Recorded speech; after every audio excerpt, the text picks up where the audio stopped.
Bonjour à tous et bienvenue dans ce nouvel épisode de On regarde pas, un podcast dans lequel on parle de films, de séries, de pop culture et de tout ce qui nous intéresse. Je suis Michel. Et je suis Audrey. Et aujourd'hui nous allons parler de la série Entretien avec un vampire. Alors cette série a été créée par Rowling Jones en 2022 et elle a pour acteurs principaux Jacob Anderson qui joue le rôle de Louis de Pointe-du-Lac, Sam Reid qui joue le rôle de Lestat de Lyoncourt, Eric Bogosian qui joue Daniel Malloy, on a Belle Bass et ensuite Delaney Hales, je crois, qui joue le rôle de Claudia, et on a Assad Zaman qui joue le rôle de Armand, Assad, Haroun, Amadeo. Il a beaucoup d'identités. Alors, Entretien avec un vampire est une adaptation de la série de romans de l'autrice Anne Rice, qui est appelée Les Chroniques des vampires, dont nous avons déjà eu 2 adaptations très connues, à savoir Entretien avec un vampire en 1994 avec Brad Pitt et Tom Cruise, Kirsten Dunst et Antonio Banderas, et La Reine des damnés en 2002 avec Alia. La série met en scène les interviews entre Louis de Pointe-du-Lac et un vampire de 147 ans, et Daniel Malloy, un écrivain et journaliste qu'il avait déjà rencontré presque 50 ans plus tôt et à qui il avait déjà conté une version de son histoire. Animé par le désir de donner à Malloy une interview inédite qui changera sa carrière, Louis raconte sa relation tumultueuse avec le vampire Lestat, son créateur et amant, ainsi que la vie qu'il a menée à la Nouvelle-Orléans et en France entre 1910 et la fin des années 40. Daniel Malloy devra démêler les mystères semés par son interlocuteur, questionner la véracité de ses souvenirs, mais aussi comprendre ce qui s'est réellement passé entre eux lors de leur première rencontre en 1973 à San Francisco. Tout d'abord, on tient à informer qu'on va faire des spoilers pendant tout l'épisode sur les 2 premières saisons de la série. Du coup, dans la première saison de la série, on découvre le personnage de Louis de Pointe-du-Lac, qui est le personnage principal et central de toute la série, sur lequel toutes les histoires vont tourner, étant donné que c'est lui qui a l'initiative de raconter son histoire à Daniel Malloy, et c'est de son point de vue aussi qu'on va voir comment se déroulent tous les événements. Est-ce qu'on sait pourquoi Louis, ou peut-être que j'ai oublié, pourquoi Louis veut absolument donner cette interview? Parce qu'on sait que la première fois, avec Daniel, c'était pour, on va dire, se plaindre.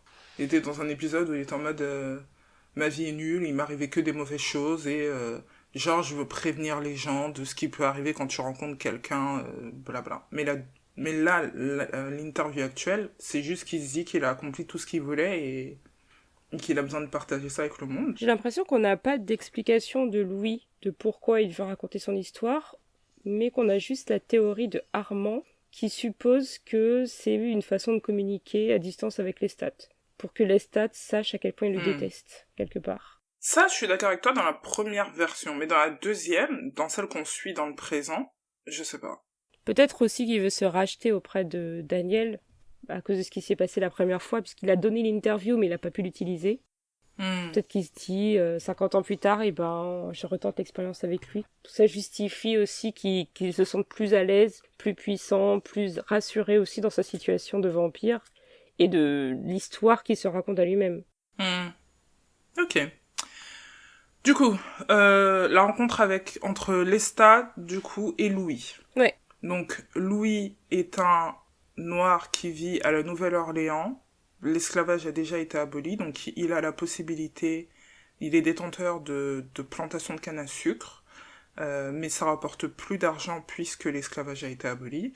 Donc il se tourne vers la prostitution pour pouvoir subvenir aux besoins de sa famille. Enfin, je sais pas si à ce niveau-là il subvient aux besoins de sa famille ou si il veut juste de l'argent, donc c'est un capitaliste dans ce sens-là plutôt. Je pense que ça participe quand même à subvenir aux besoins de sa famille, parce qu'on sait que sa famille a des difficultés financières et qu'en même temps, même s'ils sont une famille noire, ils font partie d'une certaine forme de bourgeoisie. Et pour maintenir le mode de vie de sa famille, le fait qu'il a un travail qui soit pas très glorieux, ça leur permet quand même de garder leur statut. Oui, donc c'est pour ça que c'est pas subvenir aux besoins de sa famille, c'est davantage permettre de rester dans un niveau de vie auquel ils sont habitués. Il est le patron de plusieurs maisons closes, je crois que ça s'appelle comme ça, hein. Et un soir, C'est un soir, oui, un soir, il fait la rencontre de Louis, du coup, qui est un riche homme blanc qui vient de France. Et au départ, ils sont dans une espèce de compétition, puisque Lestat, pardon, décide de passer du temps avec la prostituée avec laquelle Louis avait l'habitude de parfois passer ses nuits à discuter. Ouais. Donc dès le départ, on découvre que Louis, en fait, est gay, mais qu'il ne l'assume pas, donc il va souvent voir cette prostituée pour maintenir les apparences. Aussi, Lestat utilise cette femme pour pouvoir attirer l'attention de Louis, parce qu'il attise quelque part la jalousie de Louis, parce qu'il a plus d'argent, donc forcément la prostituée, elle le choisit lui pour pouvoir passer du temps à la place de Louis, parce qu'il la paye également. Et une fois que, du coup, Lestat obtient ce qu'il veut de Louis, à savoir son attention, puisque il se sert de la prostituée pour l'attirer dans sa chambre, en prétendant que ce sera un plan à trois, mais dès qu'il se retrouve dans la chambre, eh ben, il endort la prostituée, et du coup, c'est Louis et Lestat qui se retrouvent ensemble, et on apprend que, genre, une semaine après, même pas, il l'a tué, quoi. Et c'est les premiers éléments qui montrent à quel point Lestat, il est dangereux. Et possessif. Parce que je partagerai pas je veux pas que tu partages ton attention avec qui que ce soit d'autre. Et aussi, il a pas de cœur, quoi. Il a aucun scrupule à éliminer les gens dans la vie de Louis. Et on le voit aussi, du coup, donc ça c'est vers la fin du premier épisode, quand le frère de Louis, qui a pas mal de problèmes psychologiques et mentaux, se suicide, Lestat pète un câble parce que Louis ne lui prête pas attention alors que le mec est en plein deuil et qu'il est en train d'aller enterrer son frère. Donc t'as tout ce truc de Lestat semblerait en tout cas être obsédé par Louis, et du coup il ne supporte pas que qui que ce soit d'autre ait l'attention de Louis à part lui. Ce qui est intéressant aussi dans la partie où Louis nous raconte cette histoire, c'est que c'est présenté comme si Lestat, l'obsession qu'il avait pour lui, c'était aussi un amour fou. En fait, il le présente beaucoup de façon hyper romantique, alors que dans les faits, on voit que Lestat, il a un comportement hyper toxique avec lui, quoi. Mais Louis, il est incapable de s'en rendre compte. Dans la majorité du temps, de toute façon, il a beaucoup de mal à se rendre compte du pouvoir que Lestat a sur lui et à quel point il est incapable de l'aimer réellement. Je suis d'accord avec ce que tu dis, mais c'est-à-dire que dans le passé, c'est-à-dire que quand ça avait lieu en effet, et que même quand, on verra plus tard, mais quand Claudia le souligne et lui fait comprendre, et même lui, il y a des moments où il réalise que voilà, c'est purement toxique, mais même avec ça, c'est comme s'il refuse de l'accepter. Et ensuite, dans le présent, pendant qu'il donne l'interview, il essaye d'en parler avec un certain détachement, comme si c'était une version inférieure de lui. Que c'est pas réellement qui il est. C'était quelqu'un de moins mature, c'était la première fois qu'il ressentait ça. Ce qui me semble aussi réaliste. Il y a des gens qui, avec le recul, sont en mode oui, j'ai fait ci, j'ai fait ça, c'était stupide, mais c'est vrai que maintenant je suis plus comme ça. On réalise que techniquement c'est pas le cas. C'est vrai qu'il faut préciser que dans la série, on fait beaucoup d'allers-retours entre le passé et le présent.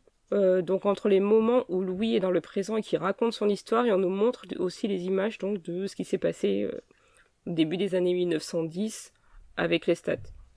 Et c'est vrai que ce sont deux personnes complètement différentes, parce que le Louis du présent, il est hyper riche. Il a eu le temps d'accumuler énormément de richesses pendant la centaine d'années où il a vécu. Mais aussi, il est... En fait, tu sais, il a ce côté où il est hyper pincé, hyper coincé, c'est très ritualisé sa vie. Il a beaucoup de domestiques, il fait quasiment rien. Enfin, tout est hyper carré, gris.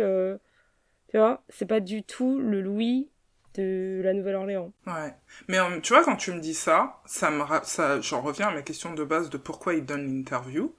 Et j'ai l'impression que il retourne dans cette phase où il s'ennuie, clairement. Et comme il l'avait expliqué, on le découvre plus tard en 1973, quand il a rencontré Daniel Malloy, il dit à un moment à Armand que en 10 heures passées avec Daniel, il a eu beaucoup plus d'excitation, de fun et de divertissement que tout ce qu'il a connu en 77 ans de vie commune avec Armand, par exemple. Donc tu peux aussi avoir ce truc où il se dit, Mon quotidien est, comme tu dis, rythmé à la minute près, je sais exactement ce qui va se passer, je m'ennuie, je me sens seule et tout, et donc je vais chercher Daniel parce que je me souviens qu'avec lui c'était fun. Il est vachement flatté aussi, Louis, parce que l'image qu'il a envie d'avoir de lui-même, c'est celle de... c'est un businessman qui réussit, mais il veut aussi se voir aussi comme Mhm. un artiste, comme quelqu'un qui a une vie intéressante.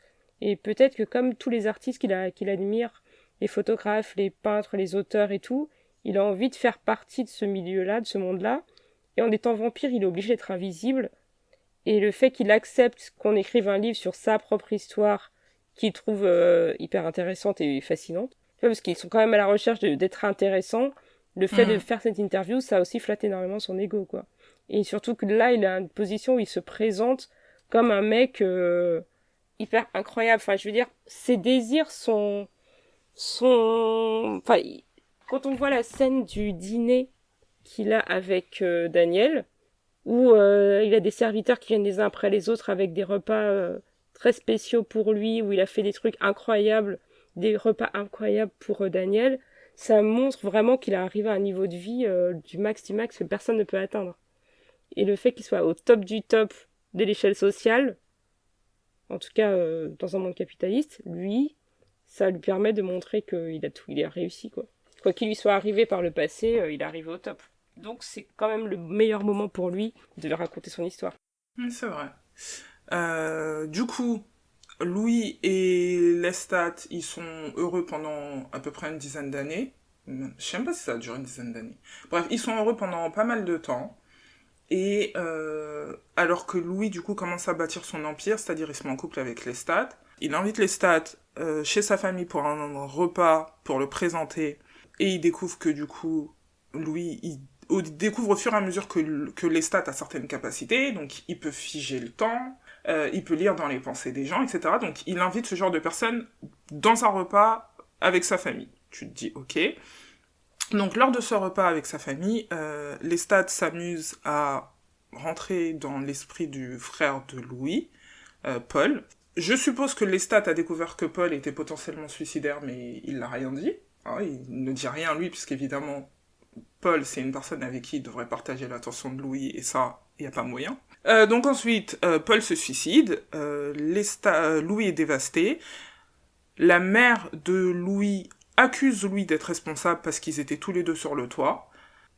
Moi, mon interprétation du fait que Louis accepte la transformation, c'est que donc il a déjà couché avec Lestat, donc il est en mode je suis un pécheur, j'irai en enfer, blabla. Il vient de perdre son frère, il a l'impression d'être en train de perdre la totalité de sa famille puisque sa mère aussi pense qu'il est responsable. Et donc il arrive dans une église pour se confesser à un prêtre, le prêtre se fait tuer, il est dans l'église, et il est en mode, bon bah peut-être que Dieu m'a rejeté en fait. Et donc j'ai comme il dit, ce white devil, j'ai ce démon qui est en face de moi et qui m'accepte, et donc on y va. Et peut-être qu'une partie de lui aussi s'est dit, peut-être qu'il va me tuer, et que, auquel cas, s'il me tue, ben, je retrouverai mon frère. Et je retrouverai mon frère et mon père, et je serai libéré de toutes ses responsabilités. Ça peut être une interprétation, dès le départ, qui nous indique que Louis est potentiellement aussi suicidaire. Ouais, je pense qu'il y a beaucoup de moments où on montre que Louis est suicidaire, mais aussi il est hyper... Le moment où se transforme, c'est le moment où il a même plus de défense psychologique, en fait, pour faire face à Lestat. Surtout dans cet épisode, on voit qu'il est un petit peu poursuivi par Lestat.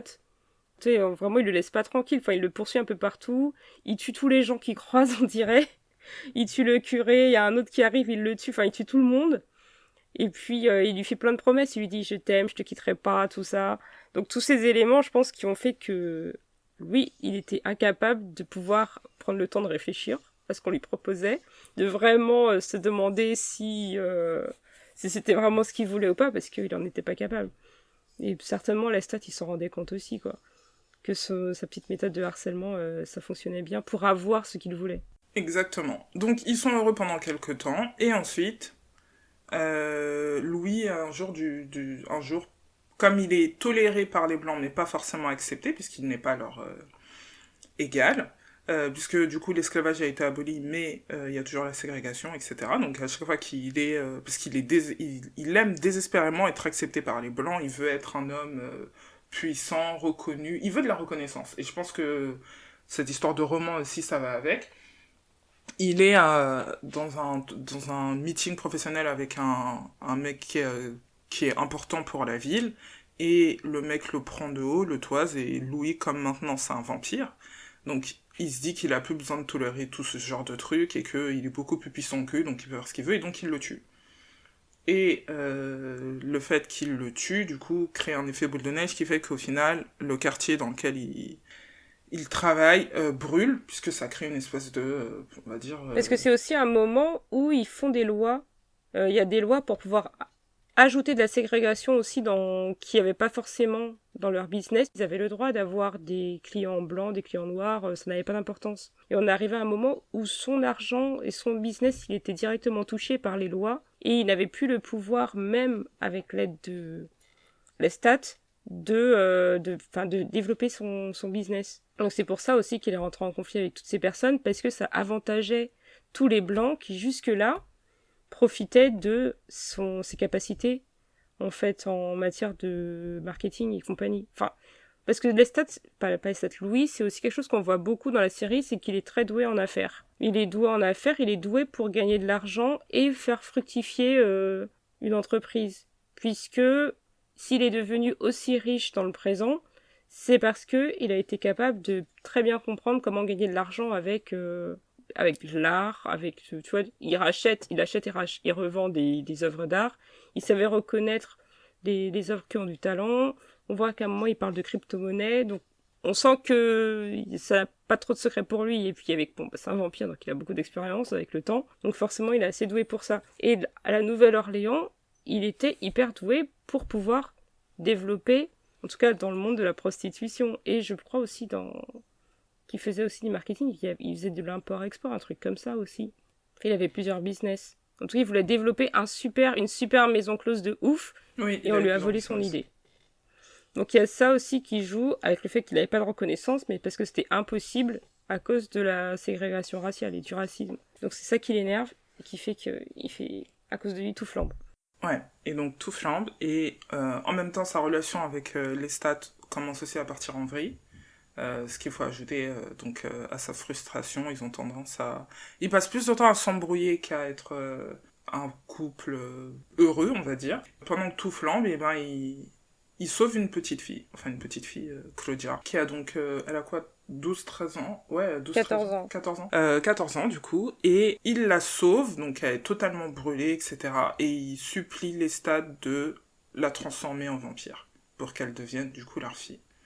Ce que Lestat, au départ, ne veut pas faire, puisque, comme on l'a dit, ça va encore. Du coup, ce sera une personne à qui Louis va tenir, et il est censé n'avoir Dieu que pour Lestat. Mais il finit par le faire pour faire plaisir à Louis, puisqu'il se dit que leur relation commence à battre de l'aile, donc peut-être que ça va peut-être permettre d'arranger les choses. Et Claudia, très vite, du coup, elle est assez maligne, elle découvre ses pouvoirs, et t'as l'impression comme elle vient de naître, elle est dans cette espèce d'euphorie étrange, et c'est une psychopathe. Elle tue comme... Elle a peut-être le comportement de son père, en fait. Elle tue comme si de rien n'était. Et elle adore ça. Ouais, c'est vrai qu'on la montre un peu comme s'il était encore plus dangereuse que Lestat. Ouais. Et c'est un peu que le côté où, comme c'est une adolescente, elle est incontrôlable et qu'elle n'arrive même pas elle-même à se contrôler, donc elle tue tout le monde, quoi. Et ils sont obligés constamment de régler les problèmes qu'elle crée. Et t'as ce côté où Louis est dans le déni, en mode non, mais c'est pas de sa faute et tout, alors que Lestat est en mode, il voit tout, tu sais, il est en mode non, mais là, elle fait semblant d'être déprimée, là, il la connaît comme s'il l'avait faite. Et j'ai l'impression que la tension qu'on a au fur et à mesure des épisodes entre Claudia et Lestat, parce que je trouve qu'ils se ressemblent énormément. Il y a aussi le fait que on a l'impression qu'ils veulent l'éduquer chacun de façon différente. Parce que Lestat, il veut qu'elle soit une vraie vampire qui tue des gens, qui manipule et tout, alors que lui, c'est le végétarien qui mange que des animaux et se nourrit pas d'êtres humains. Toi, il veut vraiment qu'elle soit plutôt plus sage, plus comme lui, alors que la nature de Claudia, elle est complètement différente de la sienne. Elle est hyper indépendante, elle a pas peur de ses pouvoirs et elle a encore moins peur de les utiliser, quoi, d'utiliser le pouvoir qu'elle a sur les autres. On voit que Lestat, il essaie beaucoup de la pousser vers ça, jusqu'à ce que ce soit à son propre détriment. Oui, c'est-à-dire que Lestat et Claudia acceptent totalement ce qu'ils sont, alors que Louis passe son temps à essayer de le cacher, de le réprimer. C'est toujours une métaphore pour son homosexualité, en fait. C'est comme ça qu'il a toujours été. Ouais. Il cache les choses, il essaye il porte un masque constant, donc c'est pour ça qu'il tolère l'intolérable, c'est pour ça qu'il accepte l'inacceptable, c'est pour ça qu'il reste alors que il devrait partir depuis longtemps. Il y a tout le temps ce truc de non, je dois sauver les apparences, je dois prétendre que tout va bien constamment alors que c'est pas le cas. Et on voit que dans sa relation, il est constamment maltraité par Lestat, Mhm. qui le trompe, qui lui dit en gros qu'il est devenu chiant, puisque Louis, on voit que plus le temps passe, moins il a des choses dans sa vie. Il a plus son travail, il a plus son statut, il a plus sa famille. Claudia, fait sa vie, et lui, il est tout seul, et il est triste. Et Lestat, lui, c'est pas le mode de vie qu'il attend. Il a un mec à la maison, mais il continue de sortir, il continue de faire la fête, il continue de fréquenter d'autres personnes. En fait, t'as l'impression que Louis a constamment besoin d'avoir quelqu'un qui lui dit quoi faire. Qui lui dit quoi faire ou qui prend des décisions pour lui. Et ensuite, comme ça, il peut se plaindre ou jouer la victime ou être en colère ou dire que c'est pas ce qu'il voulait mais que ça lui est arrivé, etc. Constamment, il est dans cette... En tout cas, dans la partie 1, c'est le dynamisme dans lequel il est. Jusqu'à ce qu'il arrive en Europe avec Claudia, où là, il se dit, bon, techniquement, c'est moi l'adulte, donc je devrais peut-être prendre des décisions. Mais même ça, on le voit avec la troupe du vampire et tout, c'est Claudia qui dit non, je vais rester ici. Et donc au départ, il est en mode non, ça m'intéresse pas. Mais évidemment, il tombe sur un nouveau mec, un peu charismatique, plus puissant que lui. Il aime en plus être dans des relations où, je sais pas comment on dit en français, mais en anglais c'est power imbalance, c'est-à-dire que il aime être avec des hommes qui sont plus puissants que lui. Comme ça, il peut souvent être dans le rôle de la victime. D'être en mode, c'est pas de ma faute. Que pouvais-je faire? Il était plus vieux, il était plus puissant, il savait plus de choses que moi, c'est pas de ma faute. C'est vrai qu'il se laisse facilement séduire par eux. Alors qu'eux, il est entouré constamment d'autres hommes homosexuels avec qui il pourrait avoir une relation, en fait. Beaucoup. Il en croise tout le temps, il en tue des centaines. Donc c'est vrai qu'il pourrait se trouver quelqu'un d'autre. Mais c'est pas aussi fun. Ok, donc leur relation du coup avec Louis Lestat, et t'as aussi tout ce principe de, parce qu'on en a pas parlé, mais les vampires ont certaines règles qu'ils ont mis en place, il y a des règles qui leur sont imposées, notamment en fait, à partir du moment où, donc comme on dit, t'es un créateur, si tu crées un vampire, tu peux plus lire ses pensées. C'est-à-dire que les vampires peuvent lire les pensées de tout le monde, mais si tu crées un vampire, eh ben tu peux pas lire la pensée de ta progéniture. Et du coup, comme Lestat a créé Claudia et il a aussi créé Louis, Louis et Claudia peuvent communiquer par télépathie, mais Lestat ne peut pas les entendre. Constamment, tu sens cette tension qui s'ajoute à la jalousie de Lestat par rapport à la relation qu'ils ont tous les deux. C'est-à-dire qu'il s'entend pas avec Claudia parce qu'elle est un peu comme lui, elle est aussi maligne que lui, et Louis l'adore, du coup ça fait que Lestat ne le supporte pas. Et en même temps, il sait que Louis et Claudia communiquent, et il se doute que Claudia manigance des choses, mais il peut pas lire ses pensées. Donc ça ajoute à sa frustration. Et aussi, Claudia, elle est très intelligente, et elle arrive à voir les manipulations de Lestat, à les déjouer, et elle-même à avoir des attitudes manipulatrices envers lui, pour pouvoir cacher ses vraies intentions. Et c'est ça qui l'énerve, parce qu'il voit bien qu'il se passe quelque chose, mais c'est pas possible de le prouver, comme tu disais. Mais surtout, en vrai, il sait pas du tout ce qui se passe. Il sait pas à quel point Louis et Claudia sont contre lui ou pas. Mais enfin, il se doute que Louis... En fait, et Claudia elle dit, et je pense que c'est vrai, elle dit, elle va pas... Parce que Claudia, du coup, met en place un plan pour tuer Lestat, pour se débarrasser de lui, et elle refuse de dire le plan à Louis, parce qu'elle se dit, je peux pas te faire confiance, tu vas lui le dire. Il va passer 5 minutes avec toi et tu vas tout lui poucave, parce que c'est le genre de personne que t'es. Et elle a pas tort. Mais le premier plan de Claudia, c'est de partir. Le premier plan, à la base, elle ne veut pas le tuer. La première chose, c'est qu'elle veut fuir Lestat parce qu'elle voit à quel point il a une emprise sur Louis et sur elle aussi. Donc elle est coincée, ils sont tous les deux dans une prison avec lui. Donc son premier plan, c'est de s'enfuir. Et ce premier plan, il échoue puisque Lestat la retrouve avant même qu'elle ait pu faire... elle ait même pas fait un arrêt de train, il l'avait déjà retrouvé. Non, ça c'est la deuxième fois. C'est la deuxième? Ouais, la première fois elle s'en va, elle va à l'université. Ouais, ça oui. C'est la première fois. La première fois elle s'en va, elle va à l'université, elle rencontre un autre vampire qui est juste horrible. Donc elle finit par revenir. Quand elle revient, la maison est dans un état déplorable puisque Louis est dans sa phase de dépression totale et Lestat préfère passer son temps du coup dehors puisqu'il est en mode t'es ennuyeux, t'es insupportable, j'ai pas envie de rester avec toi ici. Ben c'est quand elle revient qu'il y a la bagarre, non? C'est pas ça? Oui, quand il revient, ouais, il y a une bagarre parce qu'elle lui demande de partir, parce que Claudia demande à Louis de partir avec elle, parce que elle revient et Lestat montre encore son vrai visage, donc elle veut partir. Il y a la bagarre entre Lestat et Louis. Parce que pour une fois, Louis décide de défendre Claudia, du coup, on va dire. En fait, ce qui est intéressant, c'est qu'on voit Claudia, elle est née en dernier, mais elle grandit rapidement, alors que Louis reste dans cette phase de stagnation pendant des années, des dizaines d'années où il fait absolument rien. Clairement, à un moment, son amour pour Claudia, parce qu'on sent qu'il est pas un très bon père, mais certes, mais il aime quand même sa fille, donc il décide de la protéger de Lestat. Et à ce moment-là, c'est là où il y a une bagarre horrible qui a lieu et que Lestat, du coup, on découvre que Lestat peut voler, hein, puisque Lestat nous dévoile des choses seulement au fur et à mesure, ou quand il a pas le choix, sinon il ne dit rien, parce qu'il aime garder ce contrôle, et donc c'est là où on découvre que du coup Lestat peut voler, et donc du coup il fait tomber Louis de je ne sais combien de mètres de haut, et donc Louis est genre, il est alité pendant, on va dire des mois, quoi, des semaines, voire des mois, puisque les vampires ne sont pas invincibles, et que ils peuvent être tués, ils peuvent être empoisonnés, ils peuvent brûler, ils craignent le soleil, ils peuvent être décapités, enfin il y a plein de choses qui peuvent les tuer. Louis est incapacité pendant plusieurs semaines et c'est Claudia qui prend soin de lui et je crois que les stats s'en va du coup. Les stats disparaît pendant quelques années parce qu'il a honte de ce qu'il a fait. Mais en fait, on a l'impression aussi que ça dure hyper longtemps parce que comme elle est pas, enfin, elle est censée avoir l'apparence d'une enfant de 14 ans.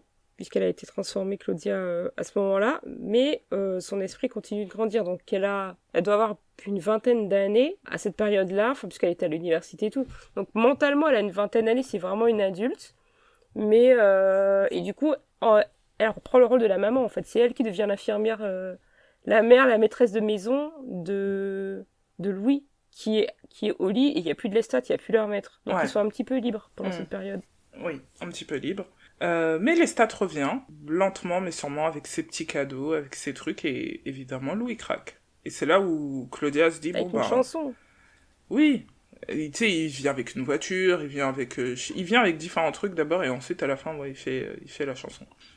Et donc Louis craque, et c'est là où je pense que Claudia, elle se dit, si je me débarrasse pas de lui, on n'en sera jamais libéré, quoi. Et donc elle met en place son brillant plan pour l'empoisonner et donc le tuer. En utilisant son propre ego. Voilà, contre lui, puisqu'elle le connaît très bien. Et donc, ils y arrivent, hein, ils finissent par y parvenir. Et au moment où, du coup, il faut l'achever, c'est-à-dire il est empoisonné, il est incapacité, c'est le moment d'en finir une bonne fois pour toutes. Louis supplie Claudia de ne pas le tuer. Non, il ne supplie pas de ne pas le tuer, mais de ne pas le brûler, son corps. Oui, mais c'est la même chose, c'est-à-dire de pas l'achever, quoi. Mais eux, ils pensent qu'ils l'ont tué quand même. Parce que ils lui tranchent la gorge. Toi, tu penses qu'ils savent... Moi, je pense qu'ils croient qu'ils ont tué Lestat. Ah non, puisque le premier truc que Daniel dit quand il lit le journal, c'est t'es en train de me dire que parce que Louis dit à Daniel pendant l'interview que elle n'a pas osé l'achever. Et Daniel lui dit, t'es en train de me dire que Claudia, qui a tué des centaines de personnes, soudainement n'a pas eu le courage de finir le travail. Et c'est à ce moment-là que Louis finit par avouer que, et en plus il y a le journal où il y a écrit je sais plus quoi, et donc c'est à ce moment-là que Louis finit par dire oui, que il pouvait pas, quoi. Et c'est pour ça que quand la saison 2 commence, il ne se parle pas. Parce qu'elle lui en veut, parce qu'elle sait qu'il est pas mort. Moi, c'est comme ça que j'interprète les choses. Moi, je l'interprète de la façon où ils étaient pas sûrs à 100% qu'il est... Pour moi, ils pensent qu'il a tué quand même, mais ils en sont pas sûrs à 100%, parce qu'ils ont pas brûlé le corps. Donc que brûler le corps, ce serait le truc définitif. Mais parce que après, toute attitude qu'ils ont de culpabilité, ils se comportent comme si ils ont vraiment assassiné Lestat et qu'ils sont surpris de le voir à Paris, tu vois. Oui, mais le fait qu'il l'ait balancé avec les détritus pour qu'il soit amené au truc où il y a les rats, tu sais, au truc des ordures où il y a les rats, donc ils savent qu'il peut se nourrir de ça. Moi, je pense qu'ils se sont dit, on s'en est débarrassé pendant quelques temps. Et que techniquement, quand ils arrivent au théâtre des vampires, donc là on est dans la partie 2, ils arrivent au théâtre des vampires et qu'ils apprennent qu'il y a une loi qui leur interdit de s'en prendre à leur créateur, c'est là où ils se disent ouais, on a commis l'irréparable d'après leurs lois à eux, mais on connaissait pas ces lois. Et je pense que à leur niveau, l'intention même est déjà un crime, avant même qu'on en arrive à l'action elle-même, tu vois. Donc oui, j'ai d'accord avec toi qu'il y a ce truc-là, mais non, pour moi, Claudia, elle sait qu'il va revenir, et c'est pour ça qu'elle est en mode, bon, motus et bouscouju, oui, on fait comme s'il était mort, parce que pour l'instant, il aime, et on se doute qu'à un moment ou un autre, voilà, quoi. Ok, du coup, on a passé pas mal de temps sur Louis, un peu sur Claudia, un peu sur Lestat aussi. La saison 2, du coup, c'est un autre rythme totalement, c'est-à-dire qu'on arrive en Europe pendant la Seconde Guerre mondiale.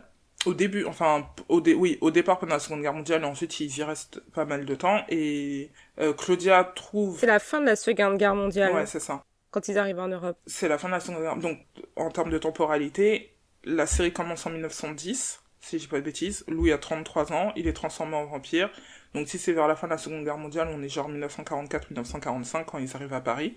Claudia est super contente parce qu'elle trouve d'autres vampires qui ont l'air super géniaux et ils ont une troupe où tous les soirs, ça m'a... Franchement, quand ils ont raconté ça, j'étais mais c'est horrible. Tous les jours, des immortels font une pièce de théâtre. Où ils font semblant d'être des vampires alors qu'ils sont vraiment des vampires, et ils tuent vraiment quelqu'un sur scène, et tout le monde est en mode c'est génial, et ils font ça tous les jours, ça a l'air horrible. Et donc Claudia voit ça, elle est en mode je veux rester là. Et t'es un peu en mode ok. Et donc il semblerait qu'il y ait une nouvelle règle encore qui soit, s'il y a des vampires dans la ville, vous devez vous faire connaître aux vampires, et vous devez être avec eux, je suppose, ou vous devez partir. Et donc Claudia s'intègre directement à la troupe, mais Louis ça l'intéresse pas. Et donc ça crée des tensions parce qu'ils sont en mode soit il vient, soit il part, mais il a pas le droit d'être entre les deux. C'est à peu près ça. Ouais, parce que du coup, les gens de la troupe de théâtre, ils suivent les règles de leur chef. Et ils ont un couvre-feu, ils doivent... Enfin, ils se nourrissent tous ensemble, enfin, ils sont obligés de respecter toutes ces règles, alors que Louis, il fait ce qu'il veut. Il se balade dans Paris, il fait des photos, là, il a sa petite vie un peu bohème. Il est content, il se promène à Montmartre, il rencontre des artistes. Il a aucune conséquence, il a aucun compte à rendre à qui que ce soit. Il a même pas besoin de travailler. On sait même pas comment ils payent leur loyer. Faut pas trop se poser de questions. Avec ses photos, on le voit un moment chez un artiste pour montrer les photos qu'il a prises, etc. Je pensais pas que c'était vraiment son job, comme ça, qu'il gagnait de l'argent quotidiennement. Il me semble. Et plus Claudia qui travaille dans la troupe, donc elle est sûrement payée. Et oui, en fait, sa liberté dérange les autres vampires qui sont soumis à beaucoup de règles. Il n'y a pas que ça, il y a aussi le fait que, comme Louis a des hallucinations, il tue des gens. Et ça, c'est un problème puisque ça peut exposer les vampires dans la ville. Donc de ce côté-là, je les comprends. On voit l'emprise de Lestat qui subsiste dans l'esprit de Louis, puisqu'il le voit tout le temps. Il lui parle tout le temps. Et des fois, il s'oublie un peu c'est une hallucination. Il lui parle comme s'il y avait vraiment quelqu'un à côté de lui, quoi. Il y a beaucoup de hiérarchie dans le monde des vampires. C'est un peu comme si peut-être qu'il présente ça aussi de façon un peu naturelle, parce que de la même façon que il y a beaucoup de hiérarchies qu'ils respectent, entre les vampires, il faut un chef de clan qu'ils appellent maître et compagnie. Même dans sa relation avec Lestat, et plus tard avec Armand, la hiérarchie, elle reste. Puisqu'il y a le créateur, tu dois le respecter. Il n'y a jamais d'égalité entre les vampires. Ça n'existe pas. Ouais, non, il n'y a pas d'égalité entre les vampires, mais... Enfin, j'ai du mal à comprendre leur système. En fait, normalement, c'est plus t'es vieux, c'est le plus vieux et le plus puissant qui est le chef. En gros, c'est ça. Mais en même temps, on peut mettre la pression, puisque c'est tout le truc avec Armand, c'est-à-dire que Armand, c'est le plus vieux et le plus puissant, mais Santiago et les autres membres de la troupe lui mettent la pression pour, au départ, faire en sorte que, du coup, Louis intègre la troupe ou s'en aille, et après, plus tard, à des fins beaucoup plus néfastes, et Armand accepte, parce que c'est les règles. Bah, en fait, je sais pas si c'est le plus vieux qui est le chef, parce que Armand, il était le chef parce qu'il était le plus vieux, mais c'est juste qu'on l'a mis à Paris dans les égouts, quand on raconte son histoire, et que lui, il a fait des petits bébés vampires au fur et à mesure, donc il est devenu le chef. Alors que quand Armand, il est destitué de son rôle de chef, c'est Santiago qui devient le nouveau chef, et Santiago, on sait que c'est le plus jeune des vampires. Mais Armand a pas été destitué de son rôle de chef. Puisqu'on voit que c'est lui qui a dirigé la pièce. Il a jamais été destitué, il a fait semblant d'être destitué. Moi, c'est comme ça, parce que pour moi, Armand passe son temps à mentir. Franchement, je trouve que Armand est un personnage fascinant parce que Il est puissant, il a du pouvoir par rapport aux autres, puisqu'il a l'ancienneté, etc. Mais il est constamment dans ce... C'est pour ça que je te disais, c'est une proie c'est un prédateur qui prétend être une proie, c'est-à-dire qu'il est constamment dans cette espèce de passivité. Et c'est pour ça que je pense que Lestat l'a vu. D'ailleurs, faut qu'on en parle, ça, de décider de sortir avec l'ex de ton ex. Très étrange comme comportement, mais soit. C'est pour ça que je pense que Lestat le voit en disant il est puissant, il est machin, et ensuite il voit qu'il fait rien du tout avec ça. Il est constamment dans ce... En fait, t'as l'impression que Armand a peur du changement. Et c'est pour ça qu'au départ, il reste dans les égouts et que c'est Lestat qui l'en sort, c'est-à-dire que il est en mode, on a établi des règles, voilà comme ça, voilà comment on a vécu pendant des années, des siècles même, et donc les choses restent telles quelles. On est tous en train de mourir, on est tous en train de dépérir, c'est pas grave, les règles sont établies. Et c'est ensuite la même chose qu'on voit dans la troupe des vampires. C'est, on fonctionne de cette façon, et donc les choses vont rester telles quelles, mais comme j'aime bien Louis, je vais lui faire croire que c'est pas de ma faute. Donc on revient sur la relation avec Armand. Ouais. À Paris, Louis, quand il rencontre du coup la troupe de théâtre, il rencontre aussi le chef de la troupe de théâtre qui est Armand, qu'on découvre, qui est le personnage qu'on a vu depuis le début de la série, qui l'accompagne dans le présent, et qui est du coup son partenaire, depuis 77 ans. Très fier de dire ça d'ailleurs. Oui, surtout qu'en plus, quand on nous dit la vérité sur leur relation dans le présent, on a vraiment l'impression que c'est un grand amour, que c'est une belle histoire, que c'est hyper romantique, que Armand il est hyper protecteur avec Louis.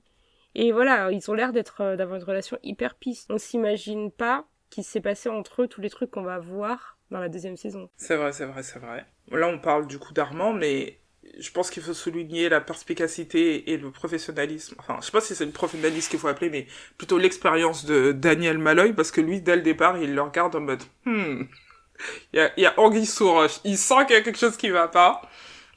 Après, je pense que l'animosité d'Armand à son égard n'aide pas, mais tu sens qu'il est suspicieux à fond de leur relation. Je connais Louis, je sais que ça s'est mal passé avec Claudia, j'ai connu sa relation avec Lestat, j'ai du mal à croire que soudainement... Et c'est pour ça, même, la scène où il lui dit « Attends, tu sors avec l'ex de ton ex ?» et il se tape des barres de rire en mode « C'est quoi ce niveau de... genre... clairement, t'as toujours été obsédé par Lestat. » Et je pense que si tu décides de se taper son ex, c'est que on est toujours dans ce truc-là, il est toujours présent dans la pièce, quoi, même quand il est pas là. C'est un peu le but. Et même Armand est obsédé par Lestat. Parce que on sait qu'il y a une relation d'amour entre Armand et Lestat, et Armand a dit lui-même que c'était le premier homme qu'il avait aimé ou je ne sais quoi. Il lui a fait une déclaration d'amour au théâtre. Hein. Donc Armand, et peut-être qu'à travers la relation qu'il a avec Louis, ça montre aussi son obsession qu'il a pour Lestat. Je sais pas si Armand est obsédé par Lestat, ou si... Déjà, il est jaloux. Parce que Lestat a la liberté... C'est-à-dire que Lestat, ils ont ouvert la troupe et Lestat s'est barré en mode ça m'intéresse plus, tu vois. Et il est vexé par tout ce truc de il s'est lassé de moi aussi vite. Parce que quand il y a la scène dans l'épisode 5, qui je trouve est un des meilleurs épisodes de la série, où du coup c'est l'épisode flashback où on découvre du coup ce qui s'est passé entre Armand, Daniel et Louis en 1973. Louis dit à Lestat t'es le mec le plus ennuyeux de la Terre. Il lui dit un truc comme ça. Et tu vois que Armand, je pense que c'est pas la première fois qu'il entend ça. Et il a cette espèce de froid. Parce que Armand est froid, il est manipulateur, il est distant, il est calculateur, mais... Mais c'est un sociopathe, il est vide. Maintenant, il est pas vide, puisque il a peur d'être seul. En fait, parce que quand tu découvres son histoire, tu sais que il était un esclave qui a été vendu à plusieurs reprises, machin et tout. Et donc, il a été abandonné à plusieurs reprises. Et donc, il est terrifié à l'idée d'être seul. Et je pense que le fait que Lestat l'a abandonné... Je pense qu'il est très vide. Non, moi je pense qu'il sait pas montrer son affection et aimer, mais il est terrifié à l'idée d'être seul. Et c'est pour ça qu'il reste avec Louis. C'est pour ça qu'après tout ce qu'il a fait, il reste avec Louis et il lui ment. Et c'est pour ça qu'il est constamment dans la manipulation pour que les gens ne soient pas, on va dire, fâchés contre lui. Parce qu'il ne veut pas être abandonné. C'est pour ça qu'il préfère dépérir dans les égouts avec son clan de fantômes, plutôt que de les laisser partir et avoir une vie meilleure. Il est à la fois figé dans le passé et terrifié à l'idée d'être seul. Moi, c'est comme ça que je le perçois, en tout cas. Je suis d'accord avec toi avec l'idée qu'il est terrifié à l'idée d'être seul. Et on a l'impression que c'est un thème assez récurrent chez les vampires, l'idée de se retrouver seul. Ils ont peur de la solitude. Dans le sens où je dis qu'il est très vide, c'est quand on voit le tout début, tout ce qu'on voit le plus loin de la vie d'Armand, quand il est dans les égouts, il se fait chier. Enfin, il est assis, il fait rien... Il a vraiment une position du mec qui s'ennuie et qui, comme tu disais, est hyper passif, quoi. Il est hyper inactif. Il rencontre des gens intéressants et il a envie d'être intéressant quand même, mais il en est incapable parce qu'il n'a pas de personnalité. En vrai, il sait rien. Il peut juste copier. Il essaie de copier, de prendre ce qu'il peut de Lestat pour évoluer. Il change de style. Son groupe, il évolue, il fait le théâtre. Tout ça, c'est Lestat. Lestat, il aime la scène, il aime se montrer, il aime chanter, il aime danser, tout ça. Donc ça, c'est vraiment que Lestat qui lui a appris. Quand Louis lui dit son plan pour pouvoir renverser le clan de théâtre, ben c'est Louis qui a l'idée de faire croire aux autres qu'il est de leur côté alors qu'en fait il complote contre eux. Et quand il est en 1973 à San Francisco avec Daniel, il lui dit montre-moi comment être intéressant comme toi parce que toi il te trouve intéressant. Il a dit que moi j'étais chiant et j'ai besoin que tu m'apprennes à être intéressant. Donc lui il sait pas être quelqu'un d'intéressant, il a besoin que d'autres personnes en fait lui montrent c'est quoi être intéressant. Il a pas de personnalité, il sait pas être quelqu'un de lui-même d'intéressant. Alors qu'il a ce côté, il est hyper mystérieux et tout, mais je pense que c'était, tu vois, au début, on le voit, il est là, c'est le chef, il parle pas beaucoup, il est un peu mystérieux, je pense que c'est le côté Lestat qui montrait à Louis. Ouais, non, quand tu dis oui, il est ennuyeux, je suis d'accord avec toi. Il est ennuyeux, mais moi je pense qu'il est ennuyeux parce qu'il est constamment en train de masquer. Lui, c'est la répression à l'extrême. C'est-à-dire, il réprime constamment ce qui... Et c'est pour ça que quand les rares fois où il les exprime, tu vois, ça va pas être comme les stats qui pètent un câble et qui cassent tout, etc. C'est beaucoup plus, comment dire, il va hausser le ton quelquefois. Mais tu le vois dans les regards qu'il jette, tu vois les regards noirs qu'il jette à Daniel quand il pose une question pertinente. Tu vois notamment toute cette scène dans l'épisode 5 où il est en face de Daniel et il est en mode vas-y montre-moi, oui, il te trouve fascinant, qu'est-ce que t'as qui fait que t'es fascinant, il lit dans ses pensées, il essaye de chercher désespérément. C'est de la jalousie à l'extrême, c'est, tu vois, de la possessivité, c'est... et genre quand du coup Louis essaye de se suicider, il est en mode tu préfères la mort à rester avec moi. C'est tout ce truc là, tu vois, qui... C'est pour ça que quand tu dis il est vide, je dirais pas qu'il est vide, je te dis oui, le mec est boring, je suis d'accord avec toi, mais en même temps il est constamment, quand tu l'observes lui, il est constamment en train d'essayer de tout contrôler. C'est très bizarre comme personnalité. Mais je pense que ça s'explique, parce que je trouve que les personnages sont quand même assez bien écrits, et je pense que ça s'explique par, c'est son instinct de survie. Il a eu une vie traumatisante, et donc il se dit, le meilleur moyen de survivre, c'est de pas m'attacher, c'est de pas ci, c'est de pas ça, constamment d'essayer dans le contrôle et dans la maîtrise, et c'est pour ça qu'il est comme il est. Un truc intéressant, bon, il y a plein de choses qu'on zappe, mais de toute façon, il y a tellement de niveaux, on pourrait analyser cette série pendant des heures, mais le fait qu'il ait transformé Daniel, alors que lui a dit si jamais tu le touches, je te tue, déjà c'est pour s'assurer, je pense que lui va revenir en tout cas qu'il va le revoir lui. Tu sais, tout ce truc qu'il dit à lui, oui, tu veux écrire un livre parce que tu veux que Lestat tombe sur le livre, voit toutes les mauvaises choses que t'as dit sur lui et qu'il revienne vers toi. Moi, je pense que il s'est servi de l'avertissement, du coup, de Louis pour s'assurer que potentiellement Louis vienne se venger, sachant que lui ne pourra pas le battre parce que Armand est plus vieux et plus fort. Donc t'as ce truc-là. Et t'as aussi le fait qu'il était écœuré quand Louis a demandé à Claudia de demander à Armand de transformer Madeleine. Il est en mode, je vais pas la toucher. Genre, je ne la toucherai pas, ça ne m'intéresse pas, laissez-moi tranquille. Tu sens qu'il a ce dégoût total par rapport à l'idée de transformer quelqu'un, et pourtant il l'a fait à Daniel. Donc c'est pour ça que quand tu dis machin, il y a toujours ce truc où il est toujours en train d'essayer de calculer, de contrôler, de manipuler. Le premier truc qu'il dit quand Daniel révèle la vérité à Louis, c'est Santiago qui m'a forcé à le faire. Il est toujours dans tu sais, c'est un lâche. C'est littéralement un lâche. Après, comme tu disais, c'est aussi une façon de survivre et de s'adapter. Mais ouais, moi je trouve que oui, il est très passif, il est très manipulateur, ça se voit pas. Il a l'air hyper inoffensif, comme tu disais. Mais c'est surtout qu'il a pas de personnalité propre. Il est entouré de personnes avec des personnalités fortes. Alors Claudia, elle est hyper forte. Elle a pas peur de s'opposer aux gens. Elle a pas peur de se mettre en danger.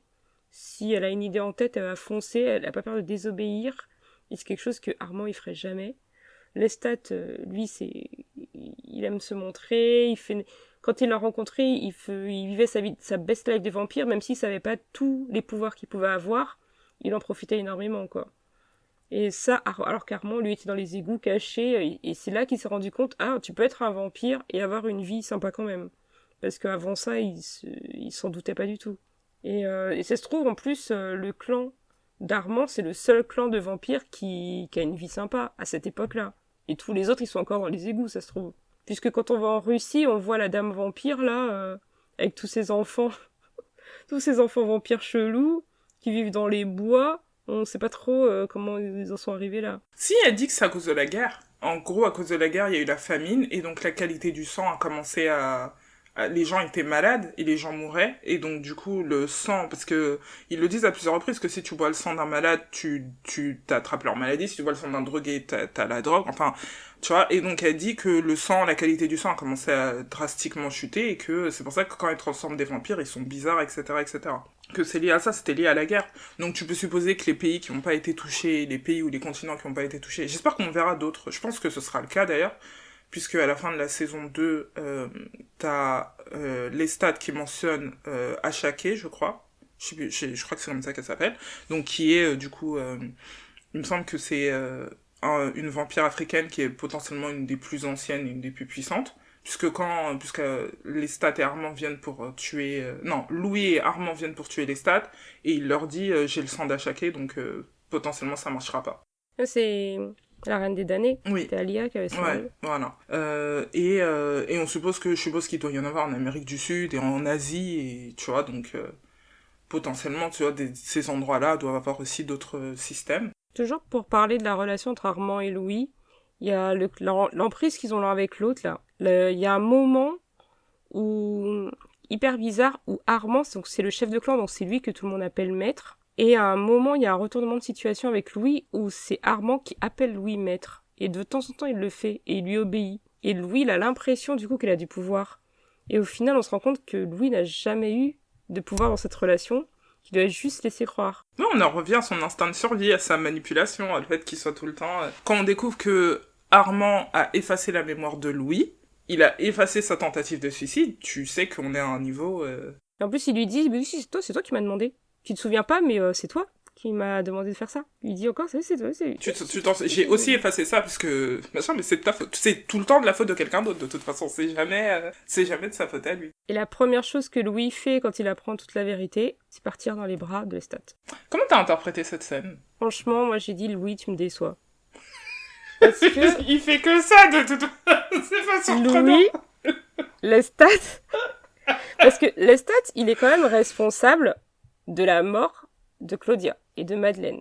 Il a participé, à tout moment, il aurait pu dire non, ils ont pas essayé de me tuer, ou je sais pas, il aurait pu trouver quelque chose pour que tous les vampires, ils lâchent l'affaire. Il a participé à toutes les répétitions de théâtre pour faire le procès. Il a juste réussi à changer la vie des gens pour sauver Louis. Il aurait aussi pu faire quelque chose pour sauver Claudia. Ils auraient pu, je sais pas, tuer tout le public. Il y a plein de choses qu'il aurait pu faire. Il n'a pas sauvé Claudia. Il dit qu'il est super blessé et tout. Je me dis, bon, Lestat, arrête, tu te fiches de nous. Moi, je crois pas du tout. Et le fait que Louis aille le voir, lui dise merci pour le don que tu m'as donné, alors que clairement, pendant 100 ans, c'était une malédiction. Il a essayé de mourir 45 fois à cause de ce qu'il a vécu. Il a vécu l'enfer. Il a été enfermé dans un cercueil pendant on sait pas combien de temps, dans des cailloux, là, quand il était à Paris. Enfin, il a vécu des trucs horribles. On l'a jeté du ciel. Bah, le mec, il a passé je sais pas combien de mois à ressouder ses os et tout. Il a vécu tout ça. Je veux dire, même si j'apprends à la fin que le mec, il m'a sauvé la vie, à la toute fin, je vais quand même pas les traverser tout le pays pendant un ouragan pour aller lui faire un petit câlin. Ça n'a pas de sens. Moi, j'ai trouvé qu'il repartait juste dans les bras de... Il est sorti d'un mec dont il était sous l'emprise, et il est reparti chez l'autre, et l'ancien, parce qu'il avait l'air un petit peu moins fou, alors qu'il est pas tant que ça, et c'est tout.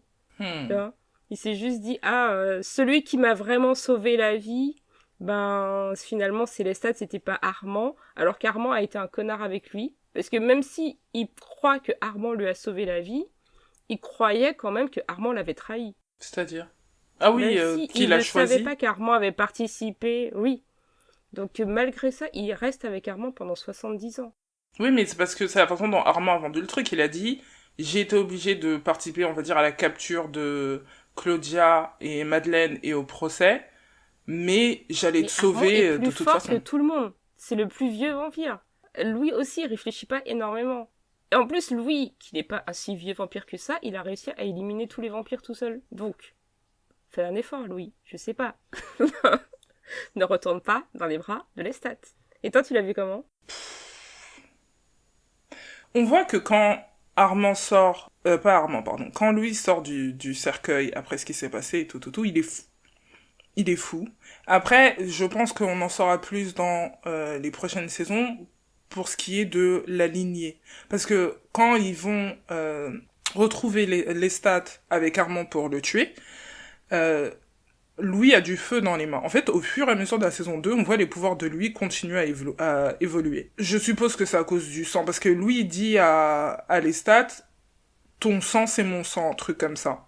Donc on voit qu'au fur et à mesure, Louis devient de plus en plus puissant, à cause potentiellement du sang du coup de Lestat. Il découvre tout ce qui s'est passé, il menace Armand, donc on suppose il le plaque contre le mur, et comme Armand c'est une serpillère, et ben il se laisse faire.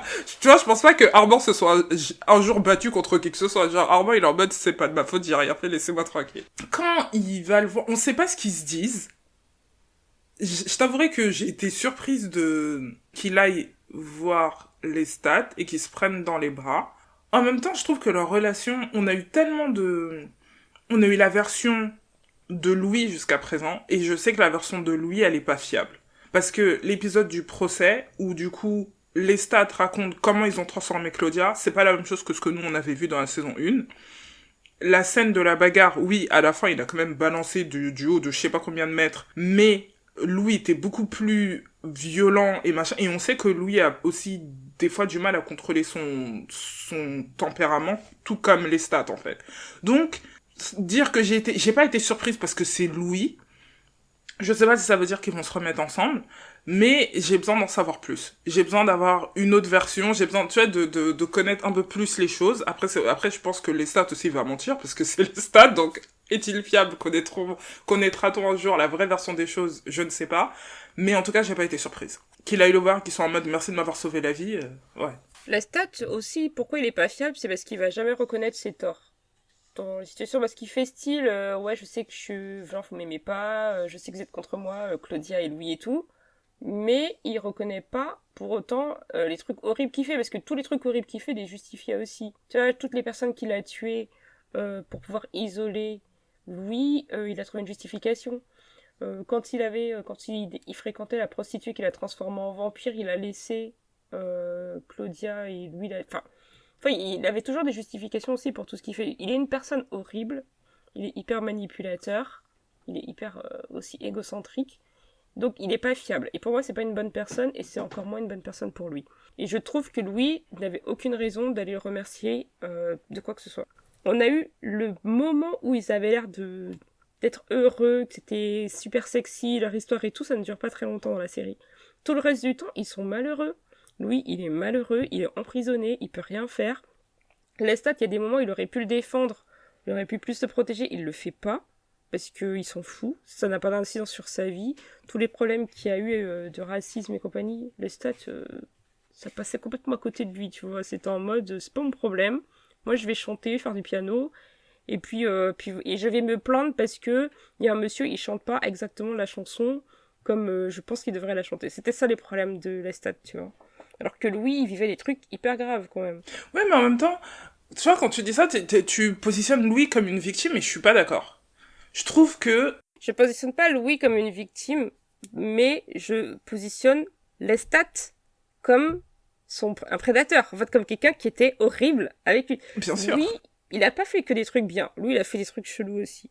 Il aurait dû se libérer de Armand, prendre tout son argent, je sais pas, et se barrer ailleurs. Je sais pas, qu'il aille le remercier pour l'avoir empêché de mourir lors du procès, je pense que ça me surprend pas. Et après, je me dis aussi que peut-être que Louis a vu le fait que pendant toutes ces années, il ait jamais dit la vérité que Lestat ne lui ait jamais dit la vérité, ou que Lestat ne soit jamais revenu le voir, et qui, tu sais, quand Louis lui dit ouais, je vais être avec lui maintenant, et voilà quoi, je le choisis lui et pas toi, je reste avec Armande, et c'est tout, et ben Lestat les regarde et il dit ok, bah J'ai envie de voir combien de temps ça va durer. Oui, mais c'est parce que c'est de l'ego, parce que Lestat, il aime pas Louis. En fait, il est pas amoureux, parce que s'il l'aimait vraiment, enfin, je sais pas, il aurait pas la même attitude avec lui. Et je pense aussi que les vampires, ils ont pas la même notion du temps, donc ça se trouve, 70 ans pour lui, c'est rien. C'est genre 7 jours pour nous, une semaine, tu vois. Lestat, en fait, moi, le fait qu'il sauve Louis, pour moi, c'est pas parce qu'il l'aime, c'est parce qu'il se sent, il a une petite culpabilité, là, et que c'est son jouet qu'il veut pas perdre. C'est comme ça que toi tu vois. Tu penses que Lestat n'est pas amoureux de Louis. Je pense que Lestat croit que ce qu'il ressent, c'est de l'amour, mais pour moi, c'est juste la possession qu'il a, en fait. Il est obsédé par Louis de façon très bizarre. Enfin, on sait pas pourquoi il a autant... il a une obsession pour Louis, clairement, mais il n'est pas amoureux de lui. Si, déjà, tout ce qu'il fait à Louis, c'est pas les choses qu'on fait quand on aime quelqu'un, réellement. Louis, il était en vie pendant tout ce temps, il aurait pu revenir à Paris le voir 35 000 fois, il l'a pas fait. Il est revenu juste pour pouvoir le faire tuer. Et puis bon, pendant qu'il faisait son discours, peut-être qu'il s'est rendu compte de certaines choses, et ça l'a un petit peu remué, et puis il s'est dit, j'ai pas envie de perdre Louis, en fait, mais je pense pas que... Je pense qu'il intervient pour sauver Louis, mais ça veut pas pour autant dire qu'il l'aime vraiment. Je pense que Lestat n'aime pas Louis. Est-ce que tu penses que les vampires peuvent être... Tu penses que Armand aimait Louis? Tu penses que Louis aime Armand, Louis aime Lestat? Je pense que Louis... Peut-être que Louis aime Armand, je suis pas sûre qu'Armand aime Louis. Et je pense que Claudia, elle aimait vraiment. Je pense que Claudia, elle aime vraiment Louis. Et je pense qu'elle aimait vraiment Madeleine. Et Madeleine aimait vraiment Claudia. Ok. Parce que je repense... Et je pense qu'entre les mecs, c'était des histoires de pouvoir. Ok, de pouvoir, de domination, de... Ouais, c'est possible. En fait, je sais pas. En fait, je pense que notre définition de... Oui, si tu veux voir une relation saine, tu prends Madeleine et Claudia. On n'a pas parlé du fait que sur toutes les femmes qui existent sur Terre, Claudia décide d'aller prendre Madeleine, une meuf qui se tapait des nazis pendant une seconde. Enfin, on n'en parle pas, mais vraiment quand même entre elles, c'est là, waouh, c'est tout ce qu'on a pu faire. Moi, okay. le truc... elle a choisi une paria. Moi, le truc qui me perturbait, c'était le fait que c'est communément dit que Claudia a l'apparence d'une enfant de 14 ans. Même si on sait qu'elle avait 60 et quelques années, elle avait l'apparence d'une enfant de 14 ans, c'était un peu bizarre. Très bizarre. Et ouais, non, vraiment très... C'est particulier. Et le truc le plus bizarre que j'ai vu, par contre, de toute la série, c'est que Madeleine mangeait une pomme avec une cuillère. Ouais. Tu sais, quand Armand va voir Madeleine pour discuter avec elle pour la transformer ou pas, elle mange une pomme avec une cuillère. T'es sérieuse? Je ne sais pas pourquoi. Ah, ça, je m'en souviens pas. Ok, bah écoute... Cherche la scène. C'est un autre niveau, en effet. Chelou. Je suis étonnée que t'aies pas remarqué, moi ça m'a sorti du truc. Non, peut-être, il y a beaucoup de choses avec Madeleine. En fait, déjà, je pense que j'étais hors du truc dès le départ où Armand s'est mis à parler français. J'étais là, non. T'as juste, non. Tu peux pas avoir une vraie française et un gars qui fait, non, merci. Bref. Que disait-on? Oui, les stages, je sais pas si...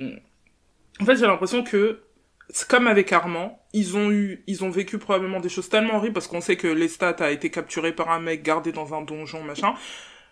Quand tu dis, je pense pas qu'il aime Louis, je suis d'accord avec toi, au départ, on comprend pas son obsession, etc. Genre, il a vu ça fait des siècles et des siècles qu'il est vivant, qu'est-ce qu'il a vu chez Louis en 2 secondes, qui est avec machin. Mais dans le même temps, j'ai l'impression que, il a une vision totalement tordue de ce qu'est l'amour.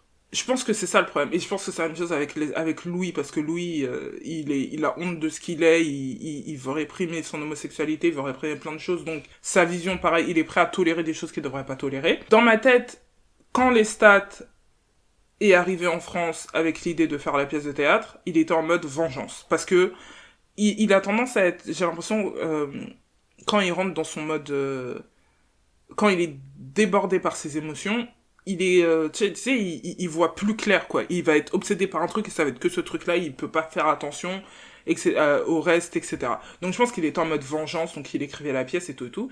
Et quand il s'est retrouvé devant Claudia et devant Louis, je pense que c'est là où peut-être la réalité des choses a commencé à vraiment prendre place dans son esprit. Il s'est dit, ah ouais, en fait, ils vont potentiellement vraiment mourir. Et ensuite, il y a tout l'échange de il a fait ci, il a fait ça, il a fait ci, il a fait ça, il est en mode non, j'ai pas fait ci, non, j'ai pas fait ça, blabla, et tout. Ensuite, il a commencé à reconnaître certaines choses.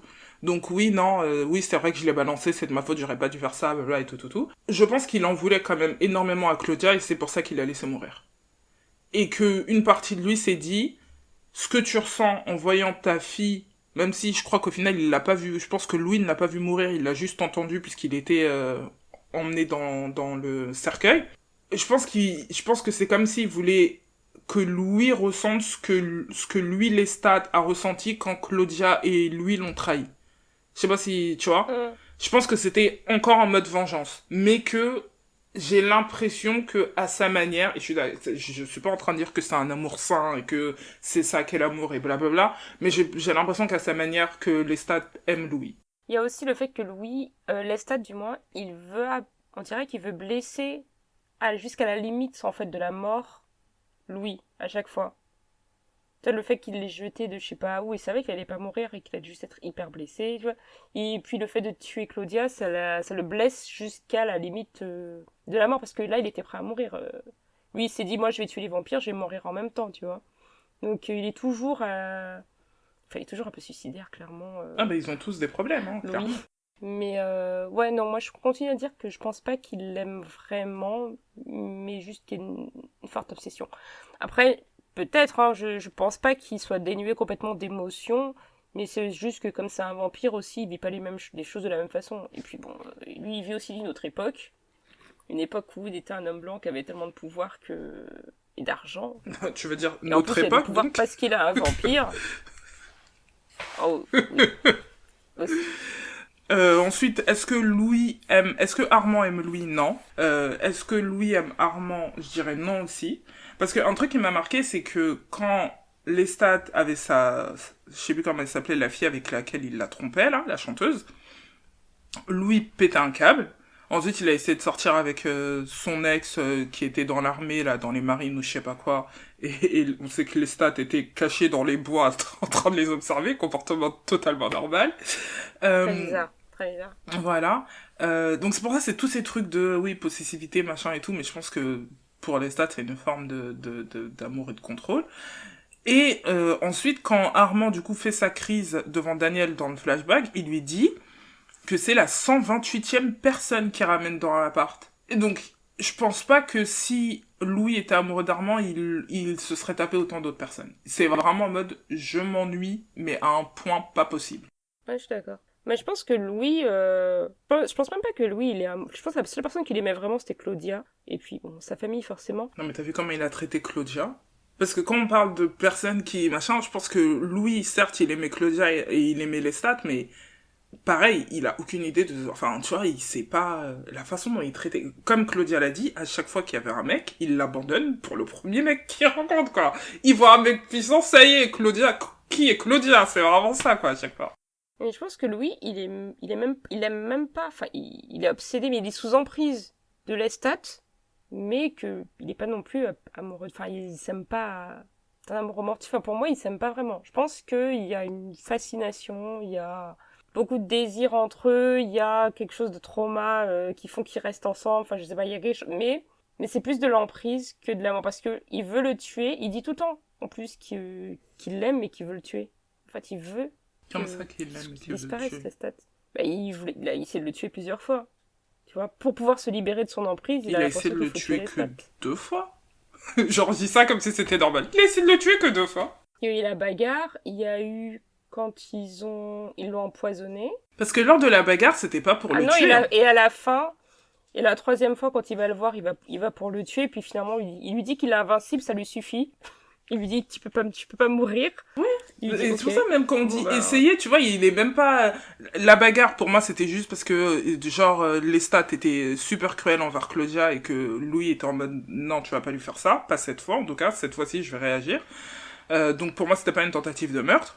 Le truc du poison, Claudia a empoisonné Lestat et Louis savait même pas. Et ensuite, quand elle a voulu l'achever, il l'en a empêché. Donc, peut-on vraiment dire que c'est une tentative de meurtre? De son côté, non. Du côté de Claudia, oui. De son côté, je sais pas. Et la troisième fois, en effet, il vient avec Armand en mode c'est bon, on va en finir avec toi. Et Lestat lui dit ouais, mais non. Et il lui dit ok. Et il repart. Donc t'es un peu en mode a-t-il vraiment essayé de le tuer? Je suis pas sûr. En plus, il aurait pu demander plus d'explications de pourquoi t'es invincible, en fait. Parce que si on a le même sang, Si on a le même sang, moi aussi je suis invincible et Claudia aurait dû être invincible. Alors, les choses... Alors, vraiment, Louis... J'avais noté premier épisode, quand Lestat dit à Louis... Je peux lire dans les pensées des gens. Quand Louis, pardon, dit à Lestat, je peux lire dans les pensées des gens, lui, il est en mode... Ok. C'est vraiment aucune... On ne pose aucune question. On en a, mais rien à faire. Ah, tu peux voler? Ah, ok. Ah, télépathie, télékinésie, on utilise du feu? Ah, ok. On ne pose pas de questions. Il voit le mec stopper le temps, figer les gens, machin. Ok.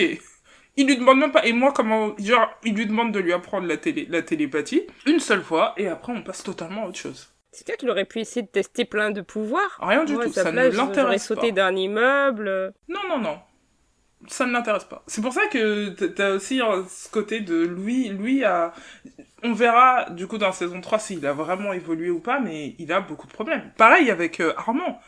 Si vraiment Louis voulait savoir ce qui s'était passé, après que Armand les ait balancés là au café, il savait que Claudia allait revenir, machin, et ensuite ils ont le faux tribunal et tout.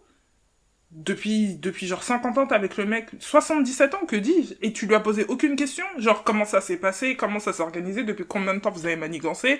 Tu pouvais pas nous le dire qu'on s'enfuit? Pourquoi tu m'as laissé les faire? Aucune question. C'est clair, ils auraient pu s'enfuir en plus, c'est clair. Bien Il sûr. avait largement le temps. Donc tu sais que lui ne pose pas de questions. Là, ça ne l'intéresse pas. T'as vu le film récemment ou pas? Non, je l'ai pas vu récemment. Je l'ai vu il y a peut-être genre une dizaine d'années. Mais il me semble que dans le film, et peut-être aussi dans le livre, si je dis pas de bêtises, que dans cette... Déjà, normalement, ils sont tous blancs, hein. Donc j'aime la façon dont ils ont un peu changé les choses, parce que toute cette dynamique raciale aussi est importante, parce que, comme on l'a dit, lui est attiré par les hommes plus puissants, et on peut aussi voir ça comme de ce côté-là. Et que du coup, dans la version du film, Brad Pitt, du coup, qui joue Louis, c'est un esclavagiste. Et du coup, pareil, Lestat, c'est Tom Cruise, donc il débarque, machin. Et en fait, ce qui se passe, c'est que, tu sais, toute la scène qu'on a dans la série avec le quartier qui prend feu et qui fait qu'ils sont obligés de se cacher, et ensuite ils finissent par s'en aller quand les gens commencent à poser trop de questions, c'est pareil avec... ils sont sur la plantation, et en fait... Les esclaves, du coup, réalisent que ce sont des vampires et réalisent qu'ils ont pas vieilli depuis le truc et je crois qu'ils s'en prennent à quelqu'un et donc les gens réalisent que ce sont des vampires. Et c'est là où les esclaves décident de se rebeller et de tout brûler.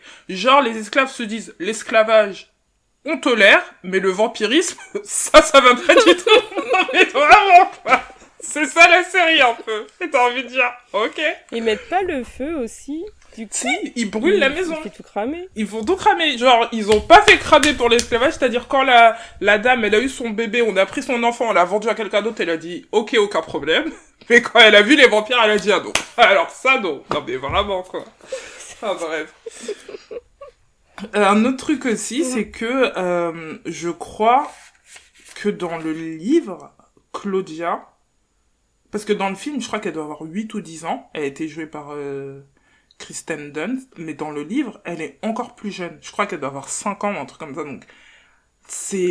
Ah ouais, je crois que dans le livre, elle est encore plus jeune. Et c'est très bizarre, enfin, en termes de dynamique et tout. D'autant plus que, en fait, Anne Rice, elle a inspiré Claudia de sa propre fille qui est décédée. Donc c'est un peu particulier. Bon, elle est décédée, donc je sais pas trop. Elle a fait pas mal d'interviews et disait qu'elle se voyait plutôt dans Louis et parfois dans Lestat, etc. Mais c'était un moyen pour elle de faire son deuil et de machin, mais c'est particulier quand même. Oui, surtout que Claudia dans le film, elle finit brûlée parce que elle est incontrôlable. Là, on lui a donné un peu plus de matière, je trouve. Ouais, elle a une vraie évolution, quoi. Elle est pas juste une enfant incontrôlable qui tue tout le monde. Et dans le film, si je me rappelle bien, elle veut aussi avoir un compagnon, parce qu'elle est coincée, c'est une adulte coincée dans le corps d'un enfant, comme l'histoire avec Madeleine. Mais du coup, elle finit aussi brûlée, mais dans d'autres circonstances. Et plus à raison, parce que là, Claudia, dans la série, elle a été tuée vraiment de façon hyper injuste, alors que dans le film, ça se justifie parce qu'elle est dangereuse.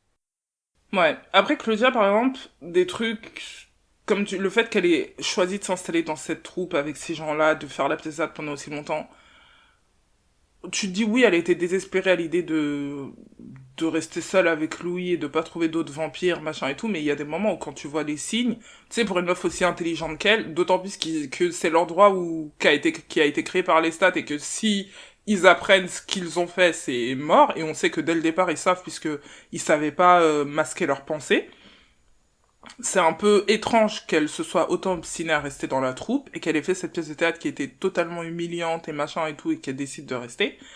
Euh, elle réalise pas que ses journaux sont manquants non plus. C'est-à-dire que quand elle se barre avec Madeleine, elle se dit pas, ah, c'est bizarre, il y a la moitié de mes journaux intimes qui ont disparu. Ça, aucune question non plus. Enfin, t'as tous ces petits trucs-là où tu te dis, je sais pas, je me dis, Claudia, le fait qu'ils aient changé qu'ils en aient fait une femme noire, etc., ça, je trouve que ça change pas mal de choses en termes de dynamique avec les persos. Comme je t'ai dit, le fait qu'elle se tape l'autre qui était avec des nazis, enfin, t'as tous ces trucs-là où, je sais pas, c'est un peu bizarre, je trouve, comme choix. Ouais, la fin, peut-être, elle est un peu bâclée parce que c'est vrai qu'on la présente rapidement comme quelqu'un qui, bon, au début, c'est une enfant sauvage, quoi.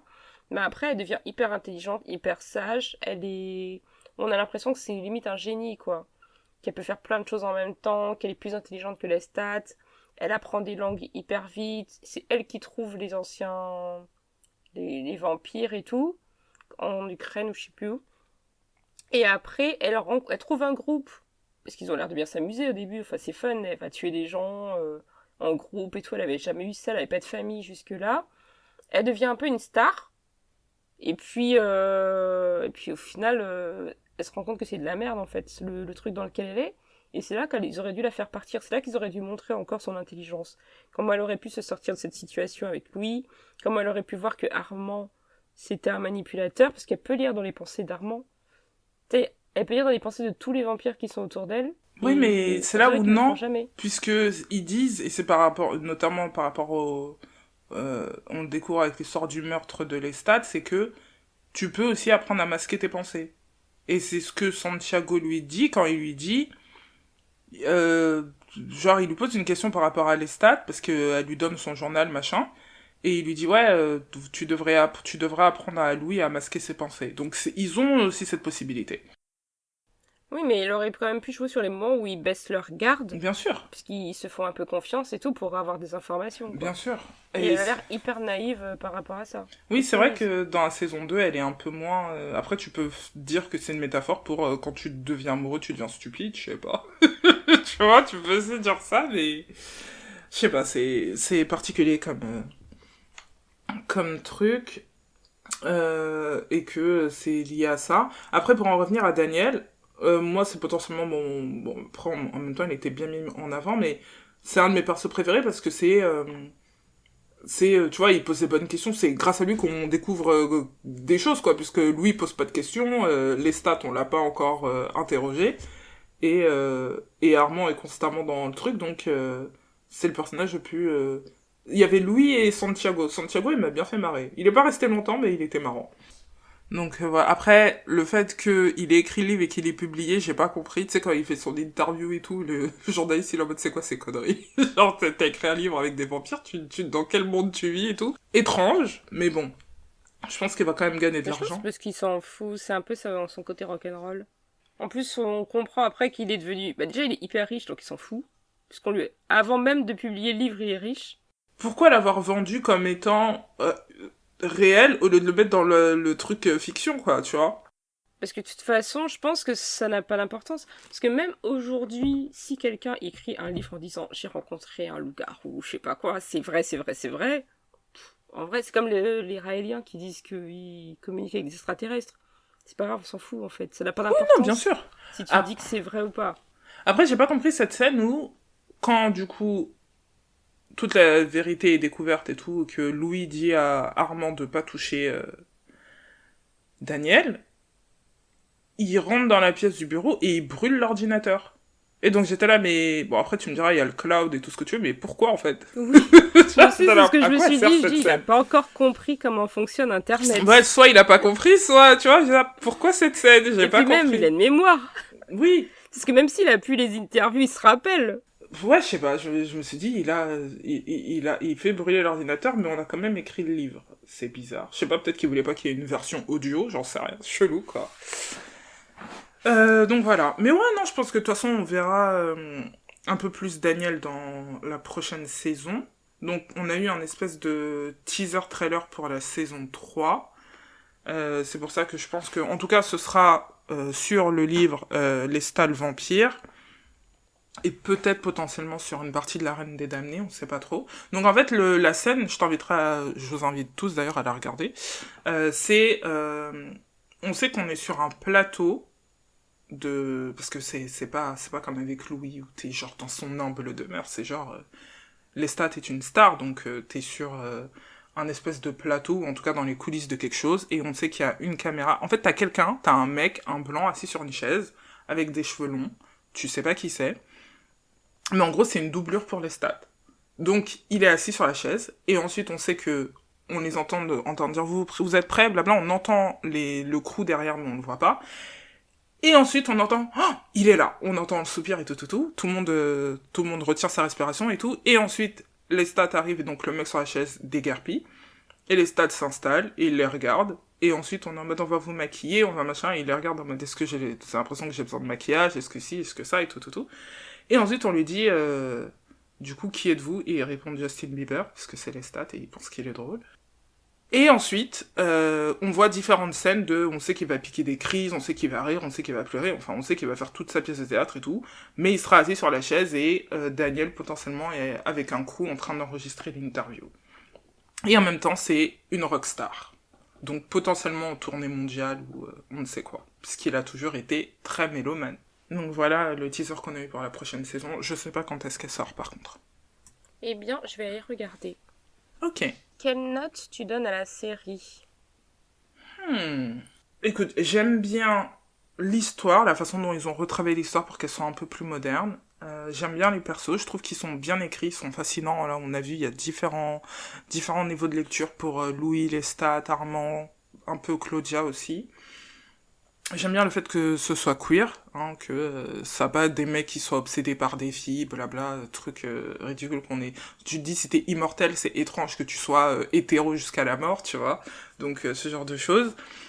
J'ai écrit, j'aime bien la toxicité, c'est pas bien, mais ça rend la série beaucoup plus intéressante que les personnages soient aussi toxiques et que qu'ils fassent des choses qui sont totalement impardonnables et pourtant on les voit évoluer, machin. Truc, j'aime bien les citations, tu sais, les titres des épisodes sont des citations des épisodes, etc. Donc ça c'est bien aussi. Je suis pas fan du français, ça je te l'ai dit, à chaque fois qu'un personnage qui n'est pas français, donc à part Madeleine, parle français, j'ai envie de me tirer une balle, je suis en mode c'est pas possible.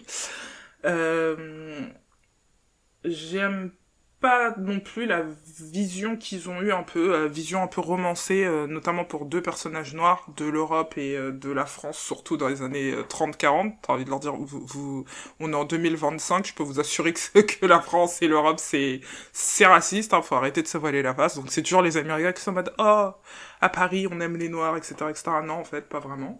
Et homophobe aussi.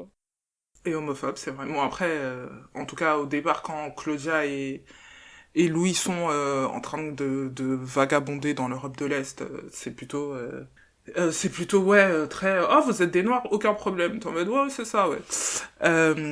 Donc t'as ça, et après oui à Paris, bon après tu me dirais qu'il y a toujours eu le Marais et des quartiers trucs, donc il y a toujours une communauté gay, mais c'est vrai que c'est très on se cache pas beaucoup. Bon après tu me diras tant mieux en même temps, parce que si c'était en plus de tout le reste ce serait différent, mais ça m'a un peu gêné qu'on prétende que, en termes de racisme, c'est un des pays les plus acceptants du monde, parce que c'est pas le cas. Après, j'ai souligné, oui, certaines incohérences, je trouve, par rapport à Claudia. Après, il y a peut-être d'autres choses qui seront dévoilées dans les autres saisons, donc à voir. J'espère que Claudia apparaîtra peut-être comme un fantôme, comme Louis qui avait des visions, ou ou en flashback, parce que je crois que le prochain... Là, autant dans la saison 2, on n'avait pas beaucoup de Lestat et beaucoup de Louis, je pense que dans la saison 3, ça sera l'inverse. Donc, peut-être qu'on aura des flashbacks de sa relation avec Claudia vue par lui, etc. Donc, parce que je trouve qu'elle mettait pas mal de dynamisme dans la série. J'aime bien le fait que oui, que les vampires soient pas surpuissants et qui est tout ce côté dépressif, qu'est-ce que ça a fait en fait de vivre aussi longtemps, ton rapport à l'être humain. Il y a une phrase que dit Lestat à Louis quand il le transforme, il lui dit ouais, ils étaient tes frères et tes sœurs, mais maintenant les humains ne sont que des jouets. Et donc t'as tout ce truc de, si toi en tant que vampire c'est comme ça que tu te perçois, enfin on peut même considérer que Lestat se perçoit comme un dieu, qu'est-ce que t'as vu chez Louis qui fait que t'es obsédé, tu vois, c'est très étrange. Parce que techniquement, pour les vampires, les humains ne sont rien d'autre que de la nourriture. Et on sait que oui, que Lestat peut être obsédé par une chanteuse. On le voit être obsédé par la chanteuse du cabaret. Et quand il va à l'opéra et qu'il y a la chanteuse qui chante super bien sur scène et que t'as l'autre à côté qui est pas aussi bon, donc qui pète un câble, tout ça. T'as tous ces petits trucs-là où tu peux te poser la question. Donc toute cette dynamisme et le fait que oui, ils soient des vampires, machin... Ils ont peut-être de l'argent, ils sont peut-être puissants, mais ils vivent cachés et dans la peur, puisqu'à la fin, on découvre que les autres vampires veulent débarquer pour tuer Louis, puisqu'il a dévoilé leur secret au monde entier, ce qu'il n'est pas censé faire. Donc t'as ce truc-là aussi qui est plutôt bien. Donc bref, pour répondre à ta question, je dirais 8. C'est-à-dire que c'est une série que je peux re-regarder, et qu'il y a pas mal de choses qui m'ont marqué. Ok. Et toi, quelle note tu donnerais ?